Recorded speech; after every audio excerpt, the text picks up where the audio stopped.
Hai semuanya, saya Hilman dari sekolahcoding.com. Sekarang kita mau belajar cara bikin tombol, tentu bukan tombol biasa, tapi tombol yang menarik.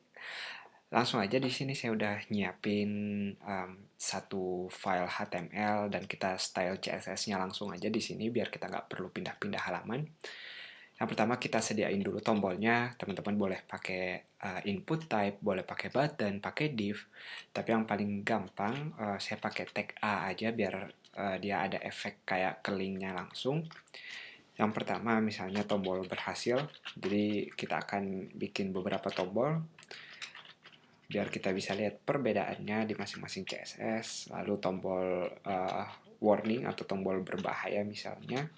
Kalau teman-teman pernah pakai Bootstrap, ini bakal sedikit familiar. Berbahaya. Dan saya kasih lagi tombol hati-hati atau warning. Hati-hati. Kenapa susah ngetik hari ini? Hati-hati, ini dia. Dan kita kasih nama kelas di masing-masing. Pertama nama kelas yang umum. Kenapa nanti misalnya ada style yang sama, jadi kita biar nggak nulis ulang, kita cukup nulis di satu kelas. Tentu teman-teman bisa di tag A langsung, tapi biar lebih bersih aja. Jadi saya kasih nama button. Terus yang satunya misalnya nomor 3. Tentu teman-teman bisa ngasih nama misalnya hati-hati atau di sini berbahaya. Terus yang lebih general aja namanya saya kasihnya nomor 1. Langsung aja kita mulai. Untuk buttonnya, karena dia tag A, ada beberapa hal yang harus kita pikirin. Yang pertama, kita nggak mau ada garis bawah. Dan yang kedua, warnanya, kita mau dia tetap warna merah pas standarnya. Kalau kita lihat di Chrome sekarang, dia kayak gini. Jadi nggak ada efek style-stylenya, kecuali karena dia tag A, dia kursor kita bakal berubah jadi pointer, jadi orang tahu ini tombol yang bisa diklik. Karena defaultnya tag A ini dia displaynya inline atau bakal satu baris, kita bisa ngasih tahu langsung di sini juga kalau kita mau displaynya blok. Nanti biar kita bisa kasih margin, padding dan lain-lain juga. Kita tentuin di sini juga aja gedenya, misalnya saya mau 200 pixel. Ini aja dulu dan padding. Tentu aja saya mau padding dan margin. Padding ingat jarak di dalamnya, jarak antara konten sama batas bordernya.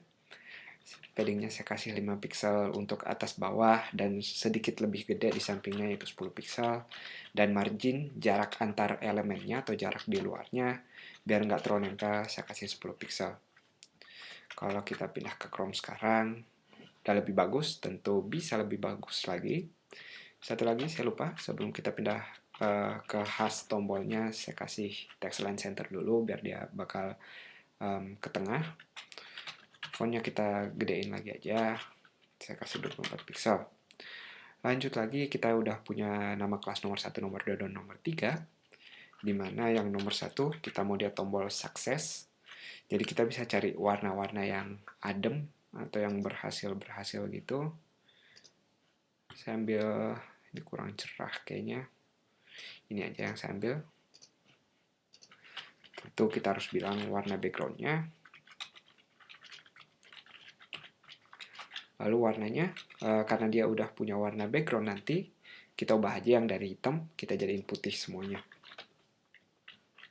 Kalau teman-teman lihat, si nomor 1 sekarang udah jadi cantik seperti ini. Kita lanjut lagi, ada nomor 2 dan nomor 3. Nomor 3 dan nomor 2, tentu kita mau warnanya berbeda. Tinggal kita cari lagi. Sekali lagi biasain pakai hexacolor atau RGB juga boleh. Yang jelas jangan cuma white, red, atau blue. Teman-teman harus berani mainin warna. Saya lupa nomor 2 kita apa tadi. Nomor 2 berbahaya, berarti kita kasih yang warna merah atau kayak warning gitu. Seperti ini. Yang RGB lama kita hapus. Dan satu lagi untuk nomor 3. Warning, orang harus hati-hati, harus menarik perhatian. Kita boleh ambil orange atau kuning seperti ini. Kita lihat dulu hasil yang udah kita kerjain. Bagus banget, udah mirip tombol beneran. Teman-teman lihat, cukup dengan beberapa baris kode aja. Di sini kita lihat manfaatnya kalau kita punya nama kelas yang bercabang. Kalau satu kelas namanya sama, kita bisa langsung sekali aja ngedeklarasiin properti yang sama, jadi nggak perlu berulang-ulang. Lanjut lagi, misalnya kita mau kasih lebih mirip kayak tombol lagi, kita bisa kasih border radius sekitar 5 pixel.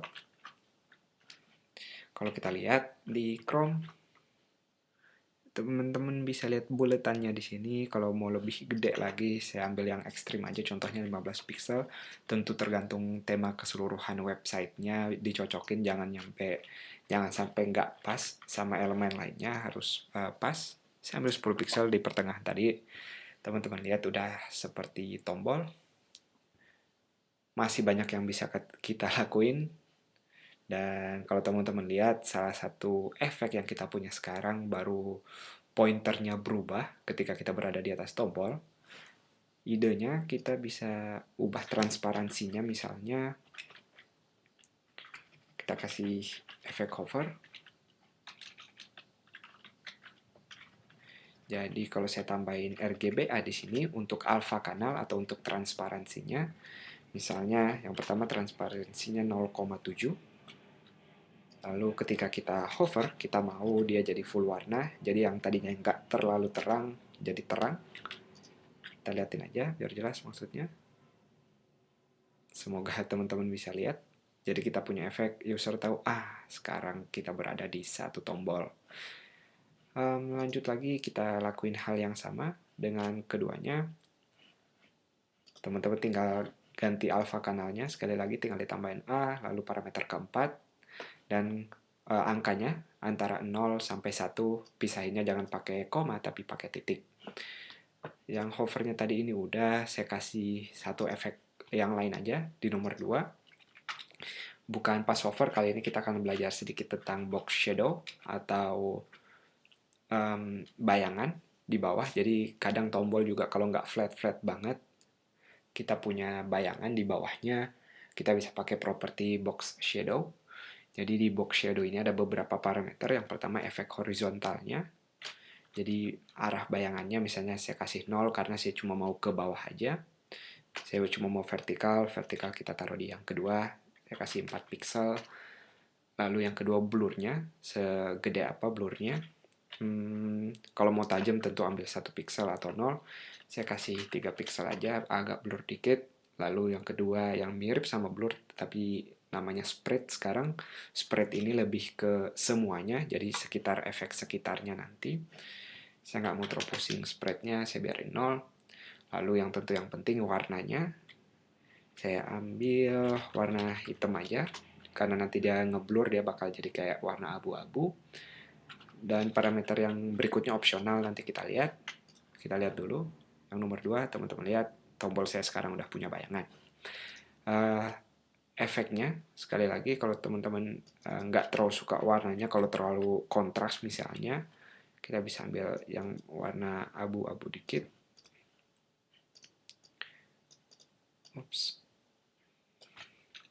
Seperti ini.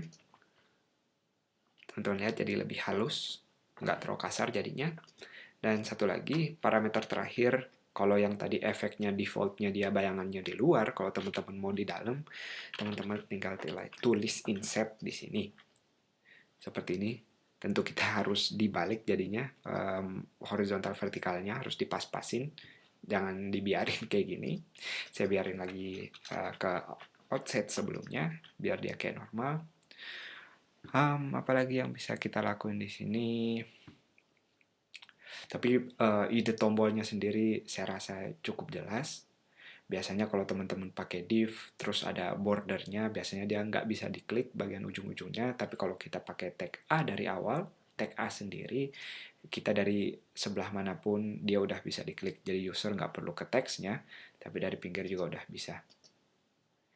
Itu dia, teman-teman silahkan coba-coba warna lain, cobain border radiusnya. Sebelum selesai, saya ingetin lagi, border radius nggak semua didukung di semua browser, teman-teman perlu pakai yang namanya vendor prefix.